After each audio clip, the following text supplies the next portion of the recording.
What up, sports fans all over the world? It's your boy, Mac the Giants fan, here with my guys, the Horsemen, Adam Costas, Zion Zenith, and of course the one and only NYG Jeffy T, still shining that light down above us ever so brightly. This is the Premium Takes Podcast. Let's go!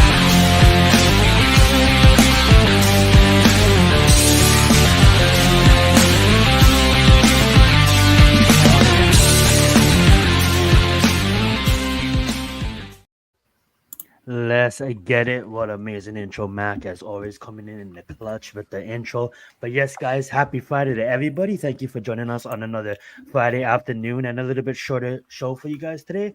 But before we begin, I just wanted to ask the boys, how's their week been? I know it's been long. Hopefully, both of you guys is off this weekend. You guys don't have to work. But let's just start with Mac and then pass it over with Adam. How's your week been? And the week has been brutal. My job is working me into the goddamn ground. But I'm still standing. I'm still here with my guys. You know what I mean? Ain't no more oversleeping. That ain't happening no more. I'm here with y'all. I'm definitely, but everything's all good. It's all good to go, man. We all good. And I got a fun weekend planned. So just let's do it. The week, man. You know, when you have kids, it just goes by quick. You know, I can't believe we're in the middle of May, halfway through the year almost. It's crazy to think that. And yeah, a lot going on in sports. So it's fun to be alive. Definitely a lot going on, and we already got 30 people watching. I know a majority of them is from Twitter, so thank you guys all for watching from Twitter. If you guys you guys can always come on YouTube and leave a comment. We will make sure we get to it. Thank you guys all, fam, for watching, and we really appreciate it. Even if you're listening to on your drive home, maybe stuck in traffic on the West Coast, maybe you're listening to us, we really appreciate that. Alrighty, guys, we're gonna have two major topics today. Number one, obviously, schedule released this week. We're gonna go over the Giants' schedule as a unit. We're gonna, basically, this is how it's gonna work when we review the schedule. We're gonna all go game by game, and then the two out of the three people that says a win and the loss is going to go under the premium takes schedule. So we're going to do it as a unit. I know Mac is going to release a video on his channel eventually. I know Adam's probably going to do a hurry up where he's going to cover the schedule on his channel eventually, individual overall record for the Giants. But on today's episode, we are going to do it as a unit. Here's my video, 5 and 12. There you go. That's my video. Yeah, we already did that. We did it on Wednesday. You guys did it on Wednesday? All right, we're gonna compare that to the one we're going to do this week, and then I'm going to add in my takes on per teams. But major topic is going on right now. Obviously, it's the NBA playoffs, so that is going to probably take up more than half a majority of our show tonight. We do have the Knicks playing the Pacers right now. We'll give updates as the game goes on, guys. But let's get to some series that basically closed out. Soon to be closed. We do have the Celtics. I don't want to say I told you guys. The Celtics are just built different this year, but I don't want to gloat too much. They still have a tough out against whoever makes it against the Pacers and the Knicks. But I knew kind of, that choke up against the Cavaliers was exactly that. Just slight mishap. They did it this season against the Miami Heat. They did it throughout the season. They get on the streak and then they lose, and you're like, how did you guys lose by that? You shouldn't have lost by that. And they turn it around and they pick up it streaking again. Well, I do want to point out that they did it without Porzingis. He was fully out. Hopefully he's ready for the finals of the Eastern Conference. But they did it with Horford on the floor, and that's a shout out to the Celtics, and not really a shout out. I don't want to give the Celtics too much praise because they did buy their fucking team this year. So let's not mistake that, guys. They bought their fucking team this year. And, the reason why they're favorites to win it all is because they bought their fucking team. So basically, I'm going to open up the mics to Let's Story and Mac, and then we'll turn it over to Adam. What you thought about the Celtics versus Cavaliers matchup? Did you watch it? Were you into it? If you didn't watch it, who do you want to see the Celtics play between the Pacers and the Knicks? Basically, the floor is yours, my man. I mean, I didn't really watch much because you know how I roll. Mm-hmm. But at the end of the day, Celtics, like I said it last week, and I stand by what I said. They're the Dallas Cowboys of the NBA. They will find a way to fuck it up. And And okay, they got past Cleveland. I think pretty Oh, much most of Matt's us in expected them house. to do that anyway. Yeah, we Here were. we are now. Now they're waiting for the Knicks and the Pacers in the Eastern Conference Finals Tuesday night to get that thing underway. And the Celtics, they'll find a way to just do what they always do. I believe they'll just find a way to end up folding. And I think looking at this series right now, the Knicks and the Pacers, the way they're getting after it, man, these two teams are going to be coming into that series, whichever one of them it is, very much battle tested and ready to go, man. And they're not going to be intimidated by the Celtics at all. But we will see. I mean, right now, Celtics are sitting pretty waiting, and they're waiting. They took care of business, closed out Cleveland last night, but I still, until the Celtics prove me wrong, they'll just be the Cowboys of the NBA as far as I'm concerned. They'll always find a way to screw it up. I So love it. Alrighty. Adam, what is your take on the Celtics versus the Cavaliers? They handled their business. This is what they needed to do. And they advance to the next round. I think this is where they need to find themselves. They get to this point in the season the last couple of years, and they've fallen short in the finals in 2022, and then last year, obviously, in the Eastern Conference Finals. Porzingis might be coming back. There's rumors that he's coming back, so we'll see what happens on that end. But for me, this was kind of a foregone conclusion. And if the Knicks handle their business, which they might, the elimination games are always the hardest for people. But if they handle their business tonight, they'll be facing it, and you'll get the rivalry of New York versus Boston, and you'll get that rivalry that does so well. Now, the thing I will say about Boston is that when their two scorers are on, they're hard to beat. Okay, there are two scorers being Tatum and Brown. Those guys really, really have changed what Boston has done the last couple of years. And really, Tatum needs to be the guy that comes through because Brown usually scores his points. He usually gets about 20 points a game, regardless. Sometimes he puts in, 40 sometimes, but he usually lands around 20, 25 points. But it's Tatum who needs to be the facilitator, the guy that's really taking over the game, right? In the finals, that was his problem. And then last year, he had a cold streak in the Eastern Conference when they needed him the most. He just was not hitting a shot when they needed him. And this is what they need. Tatum needs to show up. Tatum needs to show you why he's considered one of the top 5 players in the NBA, period. And that's me. I liked him ever since he came to the league. I picked him as a star. Happy Friday to you for a while. I didn't know you guys when he was there, so people could say, well, Adam, that's hearsay, you're talking out of your ass. No, the people I talked to, I pegged Tatum for when he was coming up as a rookie. I was like, that guy's going to be a star. So but Tatum has to be the guy. This is the thing. Jaylen Brown can't be Batman. Tatum has to be Batman. Tatum has to be the guy.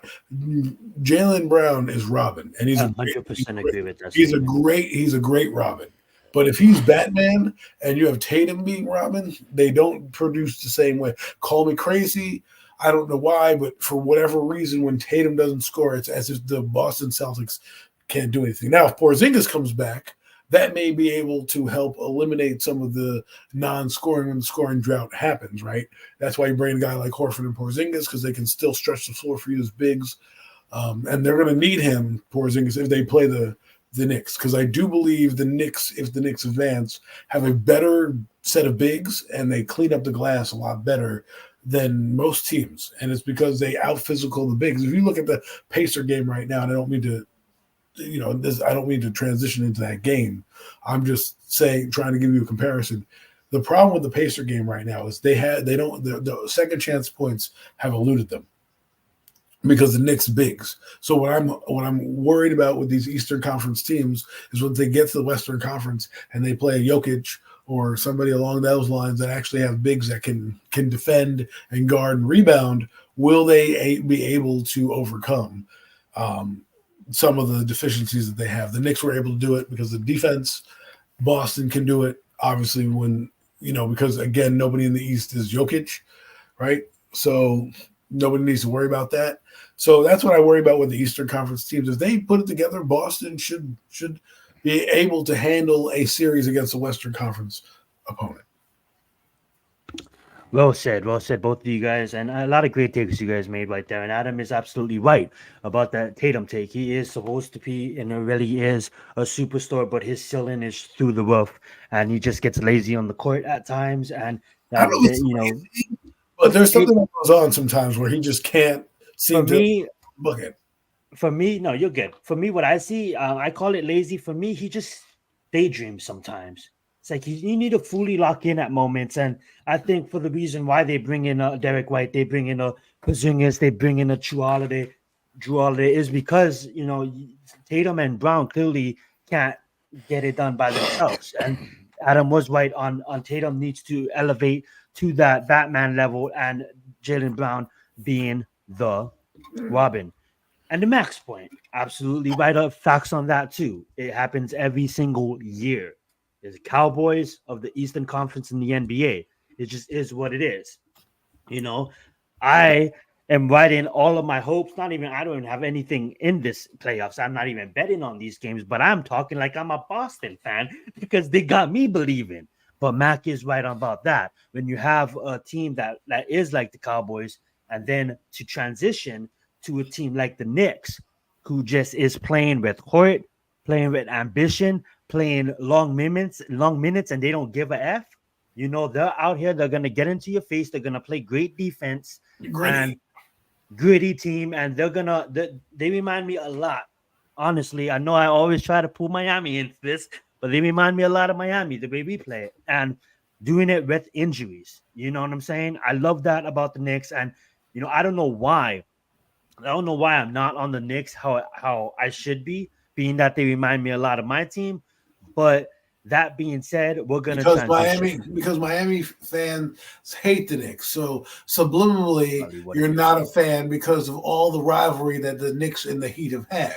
That's like, you know, in the Yankees, you know, it's like it's not necessarily playing the Boston Red Sox, but put whatever other rivalry you have up there. The Orioles. You want no Yankee fan wants the Orioles to ever do well, you know, because that's just what they do. Even if the Orioles could have the best team, the Yankees don't want to hear the Orioles name, you know, that like that. And I know they're pretty close in proximity, you know, not that far away, right? That's and to be honest, too, I have no ties to New York. So like I grew up on the island with no NFL team, and I chose the Giants. Never been to New York, never even been past the middle line of the country. That being said, though, I have no ties to New York, right? So the fact that if I grew up in the New York area or close to New York, a state maybe on the eastern coast, but maybe I have my ties to New York. But that being said, though, we are going to transition.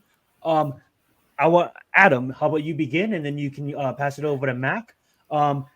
What do you think about this series, man? Pacers are literally out here fighting for every single chance that they have for a 6th seed.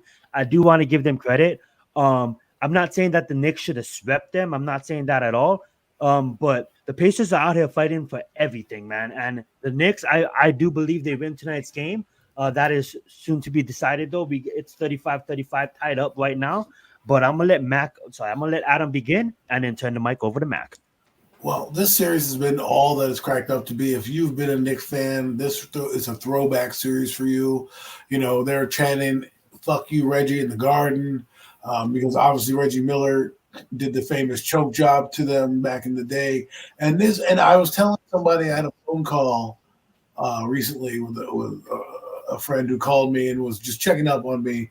And he goes, I go to him, I'm like, yo, this Knicks team is bringing people back to basketball because of what they're doing. They're dunking on people. They're finishing at the rim. They're doing second chance points. They give no fucks. Okay. They just out there playing ball all day, every day. And I said, this reminds you of those old Knicks teams where you didn't have necessarily all superstars, but you had some good players. I mean, Brunson's playing out of his mind. He's playing like an MVP, really takes over a game, even though he's injured. The guy that I love the most on the Knicks, though, is Josh Hart. I think he's the glue on that team. I really do believe, like, you need a player that's going to steady your team. And Josh Hart is that guy. He comes through with rebounds. He comes through with defense. He comes through with points.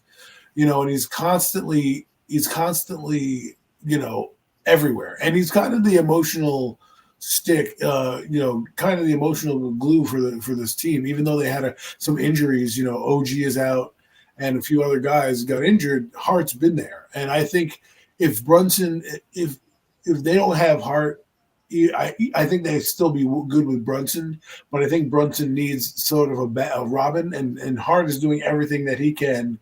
He's not a superstar, but he's one of those players that's just solid. He's a very good player. I guess if I would go back to my old teams, he'd be like a Kendall Gill or a player like that who can play, who's got some all-around game to it. He's not necessarily the best player, but he gives you heart on defense. He can score points when needed, and he's just an overall solid player. Mac knows what I'm talking about. That's why I laughed Kendall Gill back in the day. That's a name I haven't heard in a long time. But he's a solid player. So for me, that this is old school. And the one thing I was telling my friend who called me, I said, the reason the Knicks are good right now against a team like the Pacers is because you look at what Rick Carlisle likes to do. What is Rick Carlisle's main thing? He likes to pass the ball to get an open shot, right? That's what he did with Dallas. That's what he's doing now with the Pacers. And when the Pacers do that, they run up and down the floor and create their own shot. They're almost unstoppable. But with that being said, when you're a team like the Knicks and you play bully ball and you're playing full court press and you're getting in front of guys and you're constantly being pesky, I think you saw it in game 1 of the series when the Pacers were trying to pull away. They couldn't quite pull away due to the fact that the Knicks were always there stifling them on defense and getting the shots. Like the shots that you normally would get, the Knicks were rebounding on. The Pacers weren't getting second chance points. They weren't getting those it is, especially for a team that passes, right? Full court press, like the difference between Brunson and the Knicks, they can play full court press because they have a guy who can take the ball at the floor and they can move methodically. Their offense doesn't really predicate on always passing the ball to get open. They have movement and they allow Brunson to do his thing and he'll make the decision. The Pacers, on the other hand, aren't like that. If you look at all their team, they don't have anybody that can grab the glass. Siakam is more of an offensive player. But what happens is Siakam spends so much energy on defense that then he loses his energy for the offense. Has kind of been a letdown this season as well. Right. But what I'm saying is Siakam is a third, fourth option. They're trying to make him the main guy, trying to build their team around him. And that's not him. What you would need to do is get a rim protector and then bring in Siakam to play center or power forward for you to kind of stretch the floor, like those stretch fours back in the day where you have a center who doesn't necessarily take threes, but he can take a jumper, allows people to come away from the glass. Because what Siakam's supposed to be doing is he's supposed to be allowing your bigs to be out by the perimeter so that way the rebounds are able to be fair. What's happening is the Knicks know that they're bigger than them, so they crash the boards, and the second chance opportunities have really killed the Pacers in this series so far. Now, I haven't watched tonight's game, so I can't really give you that rundown, but I kind of figured the Pacers would be fighting for their lives because, as we saw in this series, the home teams hold serve, and I wouldn't be surprised if down the stretch the Knicks kind of the dam breaks a little bit, and they're like, okay, whatever. They wave the white flag a little bit, knowing that they have a game 7. I'm not saying they want to give up, but if the game is like a couple points out of reach, 5 points with a minute to go or something like that, they may pull some of their starters, give some young guys some minutes just so they can be rested for game 7 if that happens. What you want to do, hardest thing to do is eliminate your team, and you're on their home floor. So like I was telling my friend today, this game is for all the marbles. And it's funny, I'm going to reference something that I saw yesterday. The Rangers played, right? They were playing, I know it's not hockey, but they were playing. When we talk about playoffs and giving it all you got, there was a play by the Carolina Hurricanes where the Rangers went up to score. They trickled the puck right through the net, right through the guy's legs, kind of trickled through, and a guy dove to stop the Ranger player, and his momentum carried him to the goal, and he stuck out his stick and stopped the puck inches short of going over the red line and lighting the lamp. And when I watched that play, I was like, wow, this is playoff this is playoff hockey, and that's what you're getting with the Pacers right now. You're going to get a relentless attitude. They're going to get they're going to throw everything at them. You're going to probably see extra dives here, extra hustle plays by the Pacers because they know this is it. They're fighting for their lives. Right. So, and Carolina did last night too. And it just was that play in the second period kind of epitomized. They ended up losing the game, Carolina.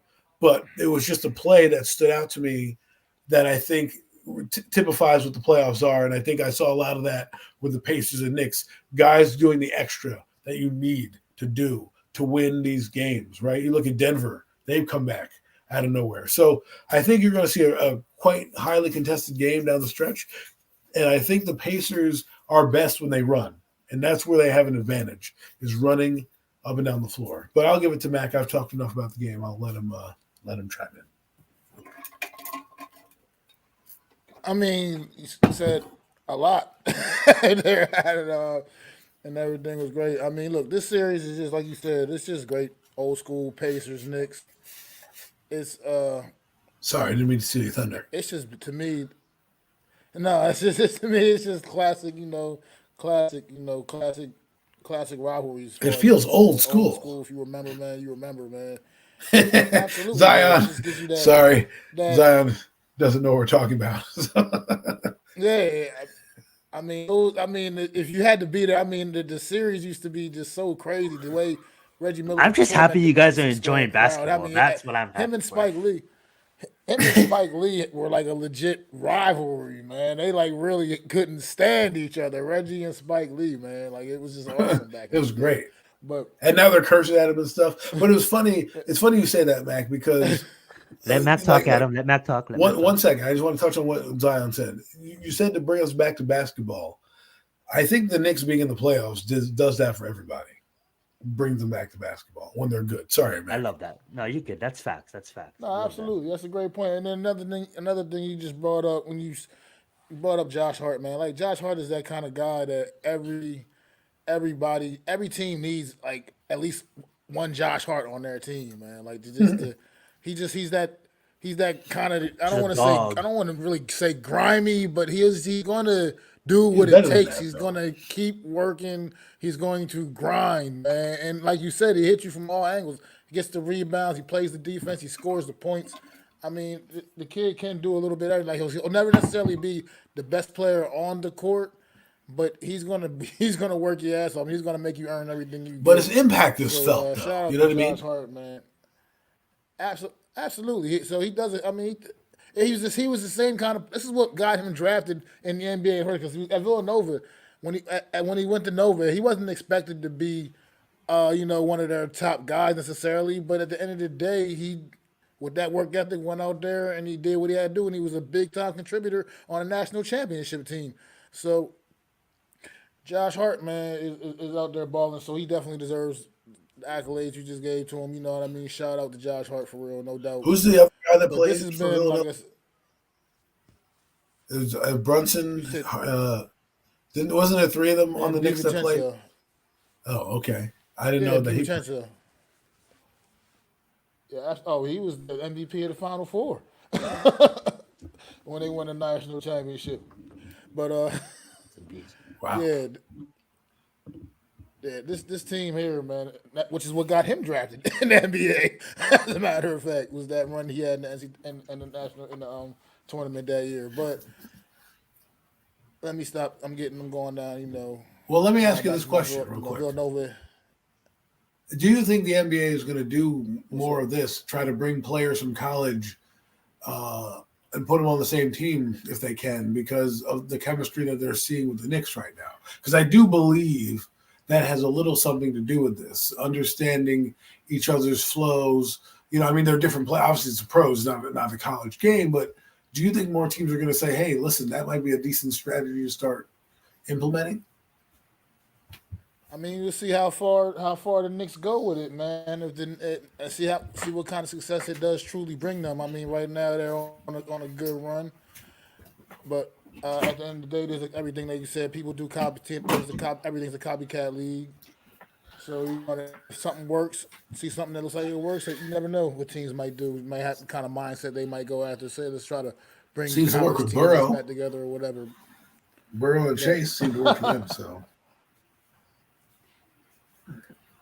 I mean, so I don't know. We'll see. But this series has been absolutely great. It's been fun to watch. It's been my favorite series thus far in the entire postseason, man. And these two teams are really getting after it right now. 3 minutes to go in the half. We got the Indiana Pacers up 55-48 over the Knicks, man. trying to force a Save the big time senses. Game 7. So, Oh my gosh. But That's what I mean. Big time basketball by the Knicks.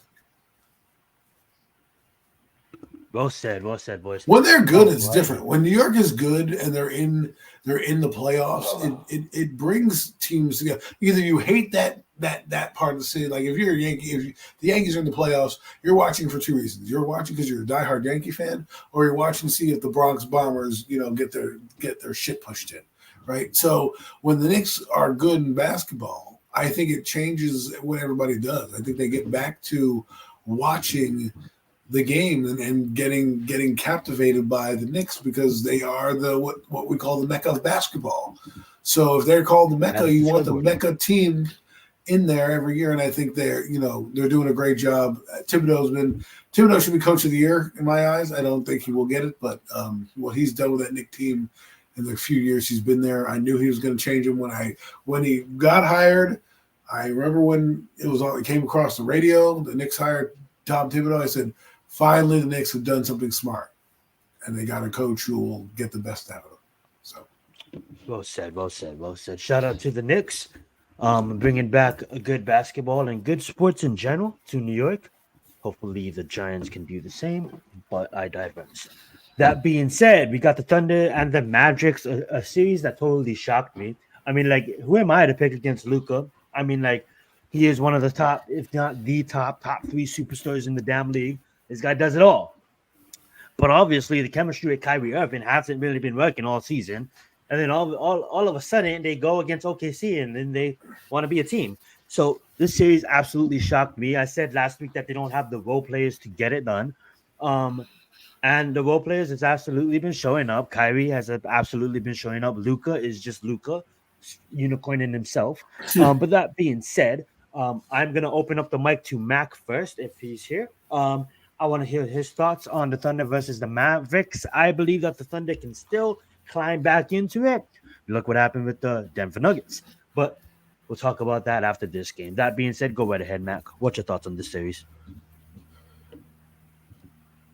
It looks like he stepped away. We're going to give the mic Thunder over and the to Adam. Mavericks. It's been. Oh, he's right there. The floor is yours. Thunder and Mavericks. It's been a little different. I didn't expect it. I honestly thought Oklahoma City was going to take this, and I didn't think it was going to be that much of a struggle. But Dallas Mavericks have shown me something. Luka came out with a dominant performance last night. 2 nights ago, absolute dominant performance, and forced to take control of this series once again. Oklahoma City now is the ones with their backs against the wall. So, like you guys know, I don't follow as close, like I said, like the rest of y'all do. I mean, but this Knicks and Pacers series kind of got me a little invested. But otherwise, the rest of these guys, I've just been kind of watching a little more casually here and there, seeing little things here and there. And this series here has been a bit shocking because I thought OKC had a real chance to come out of that Western Conference, and now I'm really not so sure with the way Dallas has been pushing them. So at this point, I'm not even sure OKC can win this series now. I think Dallas definitely has their confidence up on an absolute high, and I think Luka and Kyrie Irving are going to lead the way for the Mavericks to find a way to knock OKC out. Well said. Alrighty, Adam, go right ahead. It's interesting to see these two superstars coming together, but sometimes it takes a full season, right? 82 games plus the playoffs to kind of get your mindset right. And you're playing the same team. That also helps when you're playing a consecutive team. And Kyrie Irving tends to elevate his game a little bit in the playoffs. So things happen like that. And if they continue to play well, they're going to be a tough out. And that's what you want, right? And I think sometimes we talk about elevators, right? We talk about with quarterbacks, we talk about with NBA players.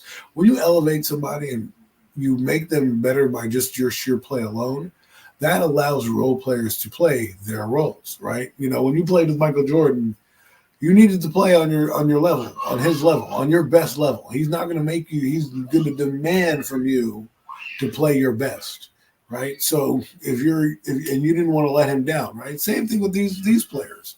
you're not going to want to let Kyrie Irving and Luka down because you're the guy that couldn't put a shot in Tim Hardaway Jr. You know what I mean? And Luka will curse you out on the floor as well. Right. And what I'm saying is that, well, Jordan would have done the same thing. Jordan would have talked about your mom and absolutely, shit. But what I'm saying is that those type of players elevate you to where when you're a role player, you play better at home because we're comfortable, and then Luka comes by, right? comes and picks you up, right?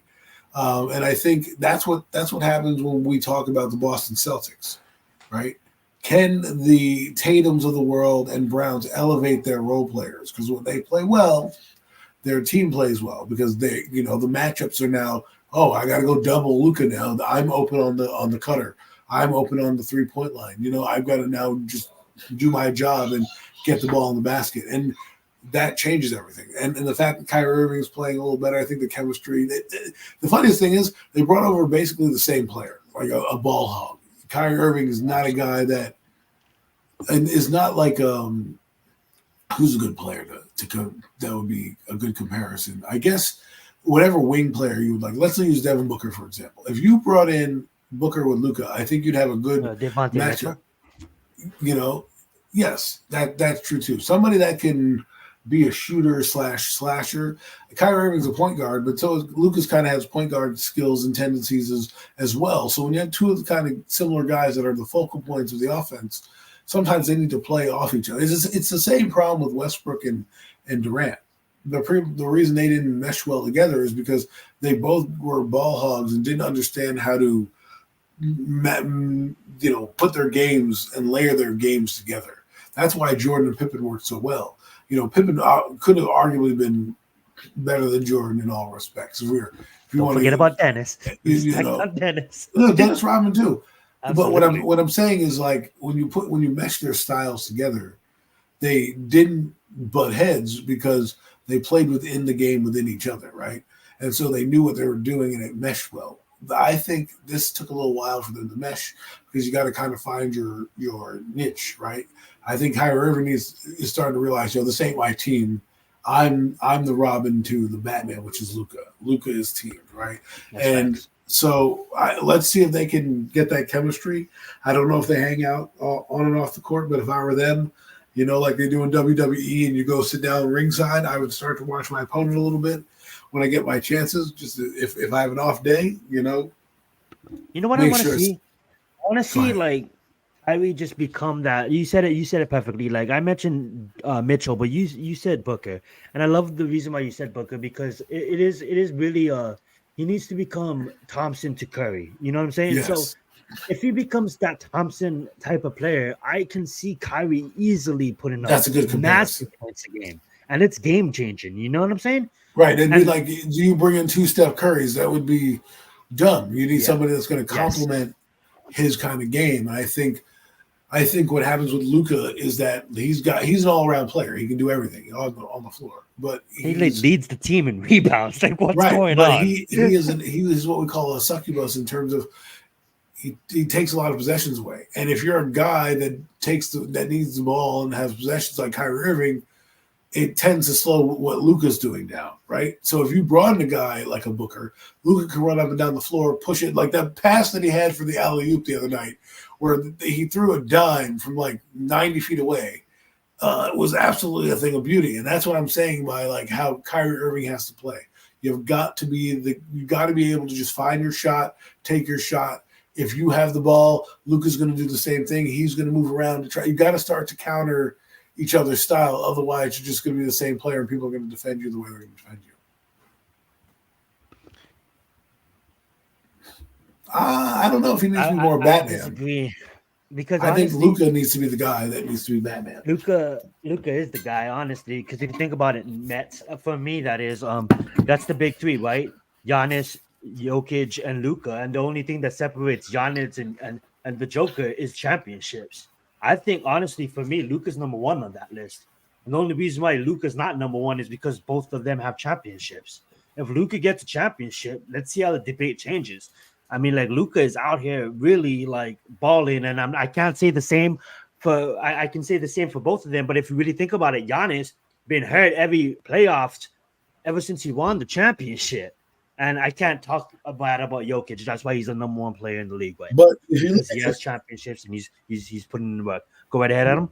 Kyrie Irving needs to play like he played on the Cavaliers for them to win the championship. Yes, absolutely. Okay, LeBron James was the main guy on that Luka team, is injured. but Kyrie needs to step up. Okay, that's what he means, and he's backs on that. Right, but Needs Kyrie Luka's Irving injured. needs to play. Kyrie Irving needs to play the ball he played in Cleveland when they won the championship. Because without Kyrie Irving, no matter what LeBron did, that team wasn't going home with a championship. Because Kyrie Irving was dropping 40 points a game and playing out of his mind and not having to be the focal point again because everyone's focusing on LeBron, that's how you have to play. Luka has to be the guy that garners the attention. You have to be the guy that delivers when the ball comes to you. That's what you need to do. Be the second scorer, be able to deliver and not stifle the offense. And I think Kyrie Irving, wherever he's been, has needed to be the guy. But when you come to a team and you're not the guy, it's hard to take a back seat.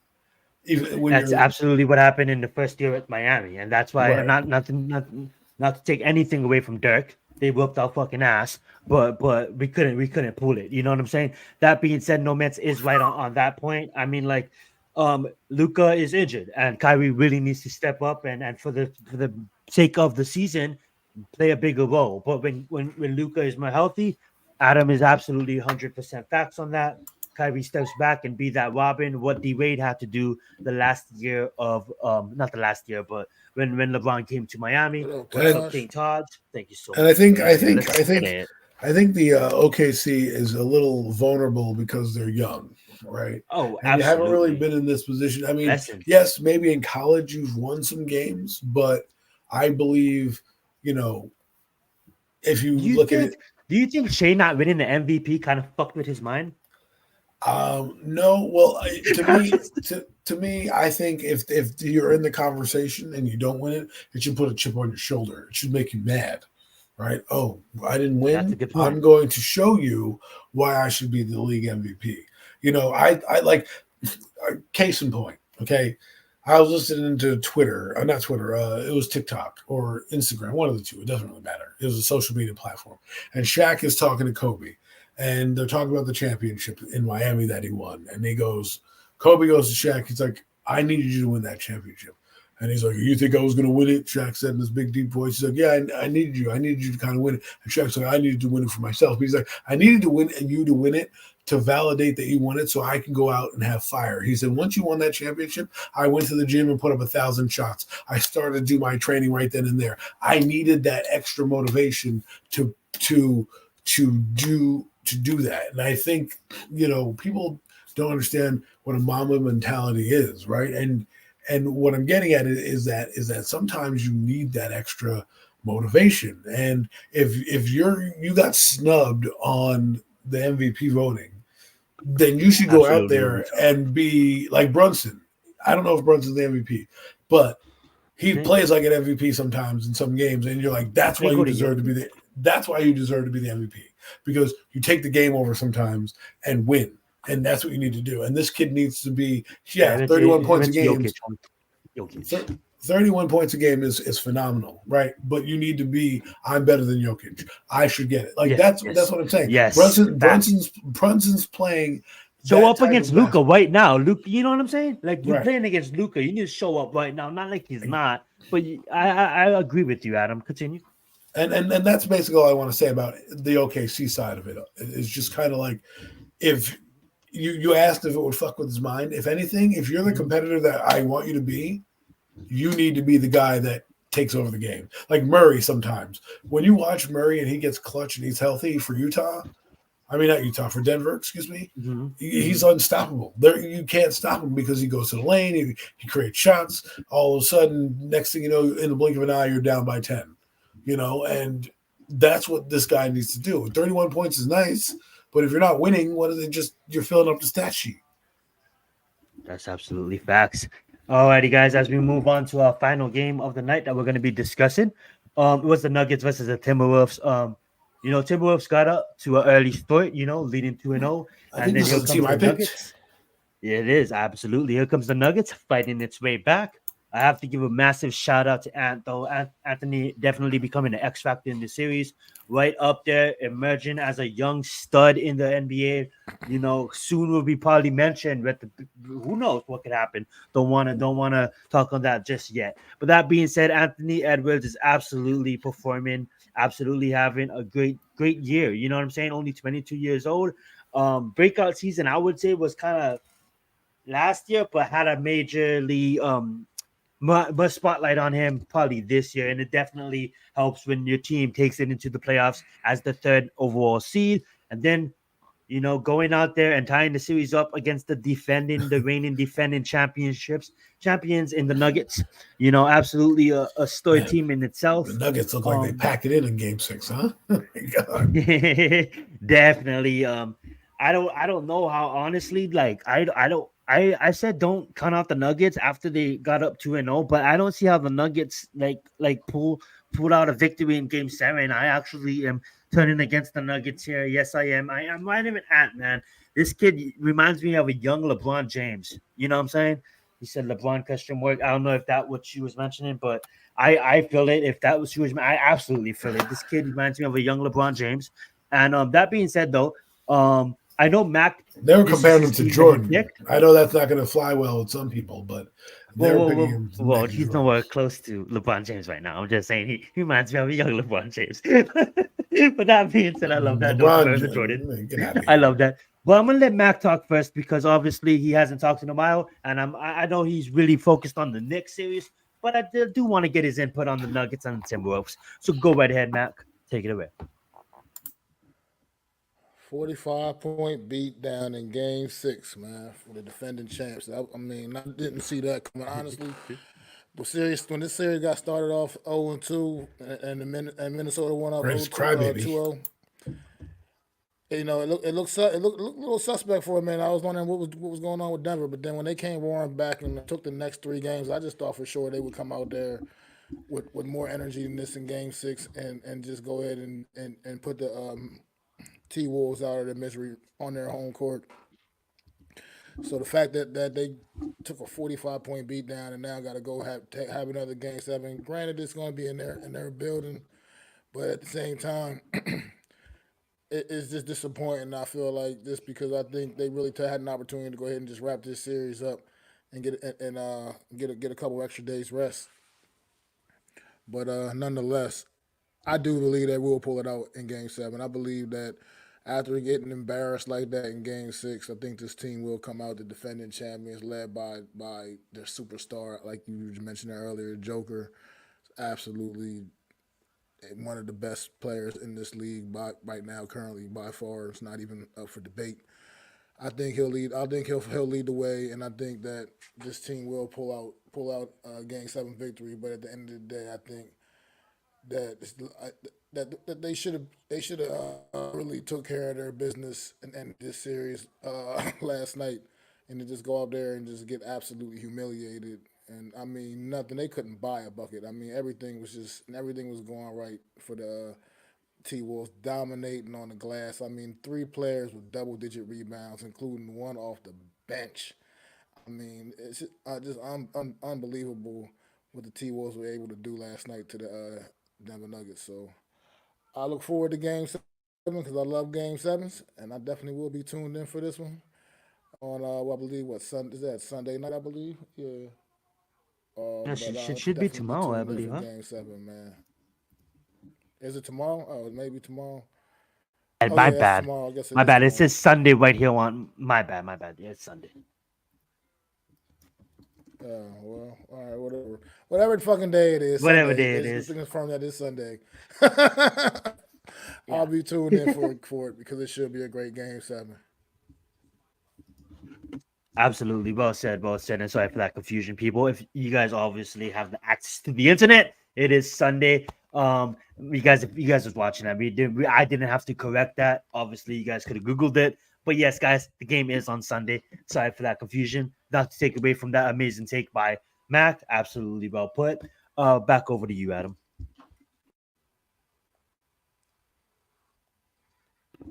Adam, you're muted. Adam is currently AFK. I'm gonna take it until he comes back. Sorry. Oh, he's right here. Go ahead, Adam. I thought I was talking, but I guess not. Technology these days. What I was saying is, Game 6, you kind of figured that this would happen. Like Denver doesn't necessarily need to win on your home floor, on their floor. So, like, I understand Max saying the beatdown was happening, but they have home court. This is what you play home court for, right? You have Game 7. They know they have that in their back pocket. That if they did not, and I don't like to say this about teams, but it is a mentality sometimes. If you start to get dominated and start to do the class, okay, don't worry about it. We have another game to play, right? I think you're going to see a better game from the Denver Nuggets, a game where they're actually going to turn it on and show you why they're defending champions.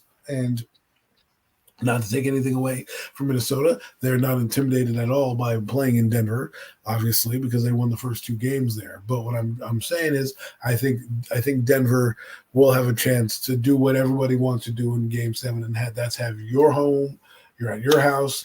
You're with your home cooked meals. You're with your wife, your girlfriend, your side piece, your kids, whatever it is that you're doing.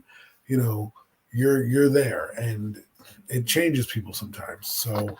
I think they'll have a good chance at really, not getting back in the series, but taking the series over, so to speak, and punching the ticket. I mean, if Minnesota does it, they'll have earned it, and Anthony Brown will be. I mean, I'm sure this guy is going to be on he's already on the Sprite commercial. He already emulated one of the greatest Anthony Edwards, excuse me. He already emulated one of the greatest Sprite commercials ever by Grant Hill. I don't know if you guys you're probably too young, some of you, to know about Grant Hill, but Grant Hill was one of the up-and-comers when I was a kid, and he made a Sprite commercial. Grant Hill drinks Sprite, and it's a kid at the playground watching Grant Hill dunk and play basketball, throw up shots, and just, look crazy, right? And then he's drinking Sprite to cool off at the game, and the kid goes, Grant Hill drinks Sprite, Grant Hill drinks Sprite. And he goes up to dunk the ball, and he gets rejected by the rim and falls down, and they say, leave the game. They say, like, leave it to Grant Hill or whatever, and Grant Hill drinks Sprite. So the same commercial was done by Anthony Edwards. Some guy is in the gym watching Anthony Edwards warm up and shoot, and he's, cools down with some Sprite, and he does the same exact thing. And boom, gets rejected by the rim. And I'm like, oh, man, don't do Grant dirty like that. And who walks in to help out Anthony Edwards? Well, Grant Hill. So it was a great homage to one of the greats. And I think, Anthony Edwards, maybe we should be talking about Grant Hill. Maybe we should be talking about him being the next Grant Hill. Because people don't know, Grant Hill was like the guy before his ankle injuries came, right? You had Kobe Bryant, but Grant Hill was going to be like another Scottie Pippen. He was that good. Okay, Grant Hill was on the verge of being in the GOAT conversation. It wasn't for the injuries. He was literally on that level. He was playing. He played at that level before the injuries kicked in. Oh my God, he was fantastic. fantastic. In GOAT conversations. Like, he was making shoes from Fila's and all that stuff. He made Fila a brand. If it wasn't for Grant Hill, Fila probably doesn't even exist. And yeah, he was going to be in the GOAT conversation. And the thing is, when he went to Miami, oh my God, I'm not Miami. When he went to Orlando, oh my Lord. I thought him and McGrady, I thought it was going to be Championship Central.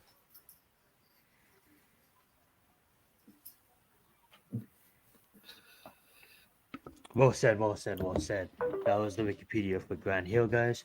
But yeah, so that wraps it up for Grant Hill will be, I think he's a Hall of Famer, but he was like one of those guys where you wish, it's almost like Carson Palmer of the NFL, right?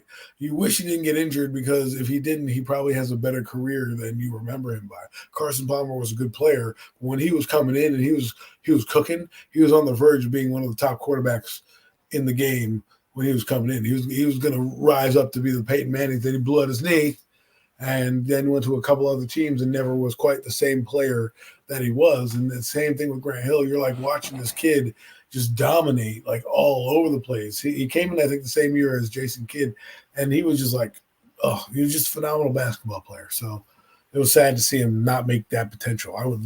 He was one of my favorites growing up, and I was sad to see him go, because there was like 3 years of basketball where he literally like played like no games.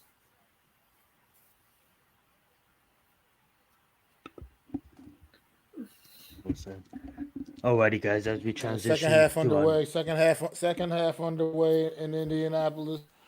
The Knicks come out running, man, and cut into the Patriots lead. well said. Well, show the score again. I forgot what the fucking score was. I forgot what the score was. Show the score back up on the screen, goddamn. Alrighty, we are you 61 aren't right keeping now, count on no Pacers. bad. Come on, man. 61 Pacers, 56 Knicks. That being said, guys, we are going to move along. Thank you so much, Mac, for the update. He will stay tuned with the updates as the game goes on, and No Mets got you covered for the chat as well. That being said, the Appreciate schedules you, no Mets. did release. Glad somebody's paying attention out there. Absolutely. The schedule did release for this season. That being said, you know, the teams, I believe, just give you guys a backstory. For those who know, if those who don't know, this is the time for you. That being said, though, a couple of years ago, the Chargers media team did this amazing video with their schedule release, and it basically got the whole NFL network captivated. Fans loved it on social media. Fans were sharing it on social media, and they basically went viral for it. And from that moment since, there has been crowned as like the social media team when it comes to schedule release videos and when it comes to, you know, just keeping updates with their players. I beg to differ. I think the New York Giants, call me biased, media team is pretty fun. They do a lot of activities with the players, and we get to see them as humans rather than as football players, as pieces on the field. But that being said, regardless of that, nowadays, a couple of years later, on the schedule day, when the schedule is released, every social media team now tries to compete for a schedule release video that goes viral. So we've seen a lot of different videos through the past couple of years. But this year, I do want to ask the chat, being that Mac and Adam wasn't really too well, either they didn't really care, because obviously who cares about a whole video? We just want to see who we play. But you know, they didn't really know about it. So I did ask the boys to bring theirs, but I am gonna ask the chat. I'm gonna ask the chat if you can just name them. What is some of your guys' favorites? If you guys did watch some of the schedule release videos, if you guys are into that kind of stuff, all I know is I don't even need to click on team. As soon as the schedule releases, YouTube is just recommending me videos. I don't know. Maybe I just watched the NFL too much. I think you're getting too hyped for a frigging schedule video. We're talking about a schedule. It's not like you're previewing a game or something. You know, like, hey guys, the schedule's coming out. Yeah, give me a break. It has give been me a damn break. Well, Adam, it has been a major, I would say, a topic. They have like a whole show on it now on the NFL channel about these schedule release videos. Mac, so, are you a schedule release guy? Are you a schedule release video guy? Were you waiting all day? Till earlier today in the text, Zion mentioned it in the text. I didn't even know what that didn't was. even know it existed. Mac was he knew about these videos so much, he was waiting with anticipation for his phone to chime to get the video update. Give me a break. The video schedule release video, that's what we're looking forward to today. Man, the NFL fan base must be on crack, because that's the little shot of adrenaline that you need, man. I mean, I'm just saying, like, the schedule. They do a 2-hour show. Listen, they do a 2-hour show on NFL Network, or a 3-hour show going through every game and every team's schedule and previewing for God knows how long. We need a schedule release. Like, I didn't even know they make those, and I'm a guy who likes the content. I am not watching the schedule release video. No. You gotta check them out, Adam, because you know why? It's a fun. Like all these teams. They like, obviously I showed you guys a couple before the video started. But these teams kind of like take shots at other teams. So here's a few I'm gonna recommend if you guys haven't watched them yet, for the chat, for the co-host Adam and Mac, and also for the Twitter fan. You know, I do believe that the Rams had a lovely video. I really enjoyed that one. I do believe that the Falcons, the Rams did a whole like low rider, you know, strolling through different cities, but also dissing different cities. It's a cartoon car driving through different cities. It is a low rider. Like, what are we doing here? That being said, we did have what are we doing here? The Falcons released one, but like the whole 2K kind of vibe at the streets.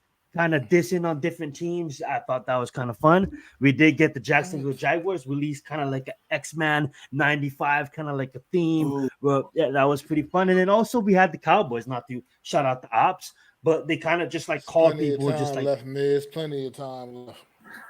kind of like kind of like just Don't worry, plenty of time for you to watch the schedule release videos of all 32 teams.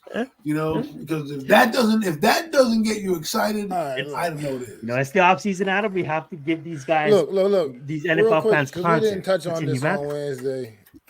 Me and Adam, we didn't touch on this Wednesday. And Adam, I was just curious how you guys feel. How you guys feel about the Hard Knocks off-season Hard Knocks for the New York Giants. I was going to get into that, and let's transition to that. I don't know about you guys, but I absolutely love it, and I'm going to give my reasons why. You know, I love watching content on my team on YouTube, and then now when it is broadcasted on a network like HBO, I love movies. I'm a movie buff, okay? That being said, I love the cinematography of high-budget production. And when it comes to Hard Knocks, it's not only do I get psyched when I drop a new video on Giants YouTube or Giants.com, but now I get a whole series. I really wanted Daniel Jones, not that I support the kid, but to do quarterback on Netflix because I'm a movie buff. I love the cinematography. I love the high production value cameras and the content that they can create with those kind of budgets. When it comes to HBO, that's a business that makes some of the best shows when it comes to high budget production. And for me, I don't know about you guys, but I'm absolutely love it, and I'm gonna watch it. What about you guys? I hate it, says no Mets. I mean, I'm gonna watch it. I'm gonna watch it because it's the Giants. But at the end of the day, I feel like this team really needs to focus on the X's and O's, and I'm not sure That's if the facts. distraction is gonna be good for a team give like you a this shout-out. right now with all the issues they have. I don't know. This is Right. like the type of thing Fun- that fun office obviously the stuff. Tom Players will let you Coughlin and the Tom Coughlin era would have never been on fucking Hard Knocks. He ain't dealing with that shit. He wouldn't have had all that. Yeah, that's why they're in the all off that season. circus going on through his. But ain't it the real Locker room Hard training. Knocks? Because the real Hard Knocks is in the off season. No, Only the real recently. hard knocks. The real hard knocks is taking place during training camp, where they go and they document the training camp battles. You know, That's what it is. That's started what with the we Ravens, got. I do believe. No, No. we're doing the off season. We're doing the build up to the draft and all that shit. It's basically a way. It's not to cut you off, Mac. It's basically a way for Mara to check the Hard Knocks box without. So wait, without there's having 3 to- Hard Knocks now. Yes, there's an off season one. that is There's bullshit. probably going to be you're probably going to hear about in August Hard Knocks of like the Miami Dolphins or some shit. So Right. wait, we don't get the original Hard Knocks, is what you're saying? That's lame. No, we did Hard Knocks in season with Miami last year. That's They did Hard Knocks with the Jets over the Colts summer. in season. This is going to be just like, oh hey, we traded for Brian Burns. I don't know. Well, what the fuck, dude? I have no idea. That sucks. I can't keep Hey. up with this. Listen, guys, this is what's going to happen. They're going to show you Joe Shane on the phone talking to Brian Burns, saying, "Hey man, we got you as a New York Giant, bro. Can't wait to have you in here." Yeah. You know, all that type of shit. Hey man, you know, we're signing you to this. Maybe they'll show you the signing of a player walking in, signing his contract. There's not going to be Well, I anything don't care, though. exciting. Maybe Because you'll that's see, all. I was all excited for that training camp shit, like the real Hard and then Knocks. they're going to show you all the quarterbacks that they went to see and didn't draft. Like, why Oh do I my want to god, relive? that is Why do I just want to painful. Why do I Rub it in want to our relive? faces, why don't you? Why do I want to relive the off season again when you failed the off season by doing the one thing we asked you to do? And you know, it's right. That's Mara gets to check the box saying, I did Hard Knocks, get off my ass, right? I did it, and he gets to introduce this, right? They're doing it for this. Look, Yeah, the Giants are doing all. The Giants picked the best Jesus, time man. to That's have so a bad. stupid. The Giants picked the best time to have a bad season because now they get to commemorate everything with the 100-year anniversary, was trying to mask what is really going on in the field, and that they've had a sucky product for the last decade of their 100 years. This last decade has been the worst, one of the worst in their history. Absolutely. And these uniforms coming out, the schedule coming out, the hard knocks coming out. This is all to distract you from what the real problem is, and that this team fucking sucks. And yes, while they deserve this, they deserve this, and what they're giving out to season ticket holders is fine with a commemorative box and stuff. They're not going to get into detail with anything, right? They're going to edit it a lot. They're going to have everything seen by Mara's eyes. It's going to be one of those pieces where it's not going to make the Los Giants look good, but you'll get to see a little bit into the front office. I don't think it's going to be crazy. We want to see office rugby. We want to see players compete for jobs. But like the Hard Knocks, the whole point of the reality show is you get caught up by the player, some player from some dumb college. Some guy we root for because he never had a chance, and now he's about to make the roster. Right. Or the injuries that happen, how they overcome. Absolutely. Like in season was cool to see Tua and his personality, and you're like, oh, he's not such a stiff that everyone thinks he is. He's getting presents for his linemen. And they're going over games and game footages and things like that. And it's like that's more interesting. Like, don't get me wrong, I'm an off-season guy. I love the process to build up all that crap. But at the end of the day, that's kind of the boring stuff. Much love to you too. So, anyways, we can keep moving.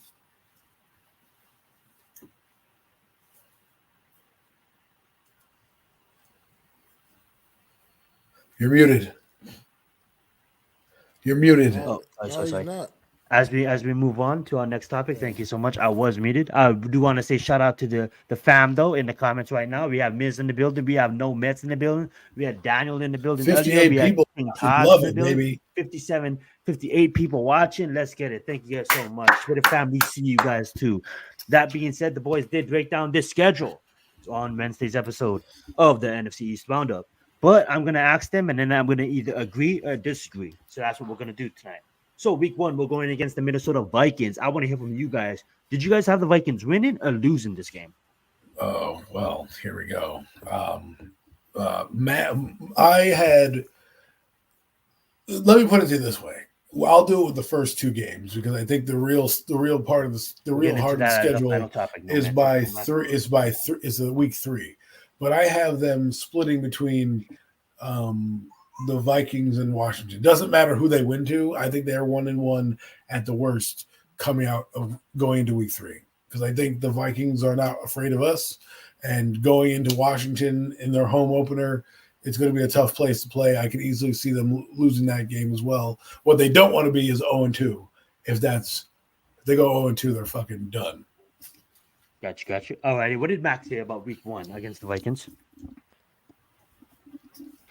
You have us winning or you have us losing? He has us losing. I had the Giants taking the L. Alrighty. So this is how I'm going to put it. I have the Giants actually winning week 1 against the Vikings. Reason being, should be JJ's first game under uniform, under center. And he's still going to have to work out chemistry. I understand that you have Addison. I understand that you have JJ, best receiver in the game. But at the end of the day, that defense is pretty new. Still got to gel as well. So does ours. I'm going to give our team the edge, though. Not trying to take anything away from the Vikings. Funny, who knows? they like us. It might actually be Sam under center. So that being said, I'm going to take us going out. It's going to be close. It's going to be really close. It's not going to be any runaway victory, but I'm going to have us winning against the Vikings. So being that, Adam, did you have us going 1-1 after week 3? Yes, it doesn't matter which win. I think I picked them to lose this game and win against Washington. Alrighty. So I'm gonna have us going for the sake of the premium takes fam. I'm gonna have us starting the season 1-0. Moving to Washington. Mac, what did you have us winning or losing at Washington? Yeah, it's 0-2. That's losing. You had us losing at Washington. Alrighty. Mac, did you have us losing at Washington too? Me? No. I had us beating Washington. I had us beating Washington. Losing to Minnesota and then beating Washington. Or, I could easily see it reverse. They win because of the 100-year thing, and then they lose to Washington.